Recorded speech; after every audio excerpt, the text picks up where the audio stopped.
Hello friends, क्या आप एक अच्छी जॉब की तलाश में हैं? क्या आप चाहते हैं कि आपकी इनकम अच्छी हो? यस, ये पॉसिबल है। मैं आपको बताता हूँ ये कैसे पॉसिबल है। दोस्तों, ट्रेनिंग इंसान की ज़िंदगी का एक बहुत अहम हिस्सा होता है। अगर आप किसी डोमेन में ट्रेंड हो जाते हैं तो आप उस काम को बखूबी कर सकते हैं और साथ ही साथ उससे रोज़गार भी कमा सकते हैं।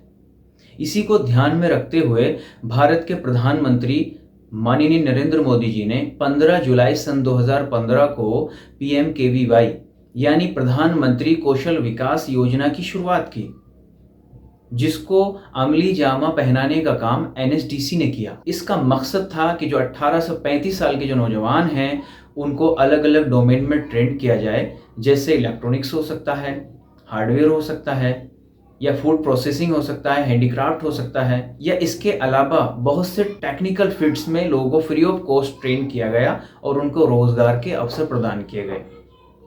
तो ये एक सरकारी पहलू हुआ। इसके अलावा मैं आपको बता दूं, कॉरपोरेट सोशल रेस्पॉन्सिबिलिटी के तहत फ्रेंड्स, जिस कंपनी का जो प्रॉफिट होता है यानी 5 करोड़ या इससे ज़्यादा होता है, उस कंपनी में कॉरपोरेट सोशल रेस्पॉन्सिबिलिटी का प्रोविज़न होता है। यानी उसके उस प्रॉफिट का 2% आपको सामाजिक कार्यों में खर्च करना होता है।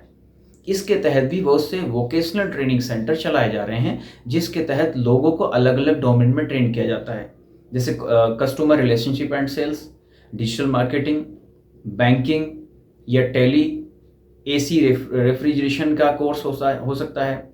तो अलग अलग डोमेन में ट्रेन करके उनको जॉब दिलाई जाती है।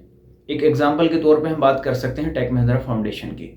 Take Mahindra foundation Tech Mahindra limited का सीएसआर वर्टिकल है, जो अपने पार्टनर्स को मौका देता है और अलग अलग ट्रेनिंग सेंटर सेटअप करने का, जिसमें लोगों को स्पोकन इंग्लिश, बेसिक कंप्यूटर या डिजिटल मार्केटिंग अलग अलग चीज़ें सिखाते हुए साथ ही साथ उनको इंटरव्यू स्किल्स, कैसे वो इंटरव्यू फेस करें, या इसके अलावा वर्क प्लेस रेडीनेस, मान लीजिए किसी कंपनी में अगर आप काम करते हैं तो वहाँ के क्या एटिकेट्स हो सकते हैं, उन सारी चीज़ों पे लोगों को ट्रेन करना और उनको रोज़गार के अवसर प्रदान करना, ये मकसद होता है कॉरपोरेट सोशल रेस्पॉन्सिबिलिटी के तहत भी।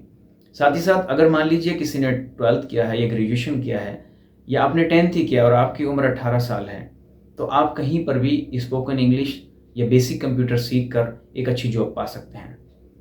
तो मेरे ख्याल से एक अच्छा ऑप्शन है, अगर आपने 10वीं कर लिया है या 12वीं कर लिया है या ग्रेजुएशन कर लिया है, पोस्ट ग्रेजुएशन एवं आपने कर लिया है और आपके पास अगर रोज़गार का कोई अवसर नहीं है, तो आप अपने आसपास कहीं पर भी तलाश करके किसी भी तीनों ऑप्शन में से मैंने आपको बताया, एक सरकारी ऑप्शन, दूसरा कॉर्पोरेट सोशल रेस्पॉन्सिबिलिटी का कहीं ऑप्शन आपको मिलता है, या इसके अलावा कहीं पर भी आप स्पोकन इंग्लिश या बेसिक कंप्यूटर में दोनों में ट्रेंड होकर आप कहीं पर इंटरव्यू फेस करिए। डेफिनेटली आपको किसी भी कंपनी में जॉब मिल जाएगी और आपके पास एक रोज़गार होगा और जो आपके लिए बहुत फ़ायदेमंद होगा। तो आई होप को आप लोगों को मेरी बात समझ में आई होगी। मेरी तरफ से आप लोगों को all the best, take care, thank you.